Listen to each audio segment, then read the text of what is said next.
আসসালামু আলাইকুম এভরিওয়ান। সেই দিন পিঠা খেতে ইচ্ছে করছিল, আম্মুকে বললাম চলো পিঠা খেয়ে আসি। তাই আমরা বের হয়ে গেলাম।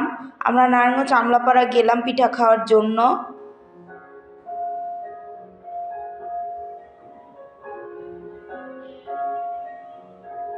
আমরা ভাপা পিঠা খেয়েছিলাম। এই জায়গার ভাপা পিঠাটা অনেক মজার, আমার এই জায়গার পিঠাটা পছন্দ। ভাপা পিঠাটা খেতে মজা হয়েছিল। শীত আসলে এখানকার ভাপা পিঠাটা আমি মাস্ট ট্রাই করে থাকি। ট্রাস্ট মি গাইস, এই জায়গার পিঠাটা অনেক মজার ছিল, তোমরা ট্রাই করতে পারো।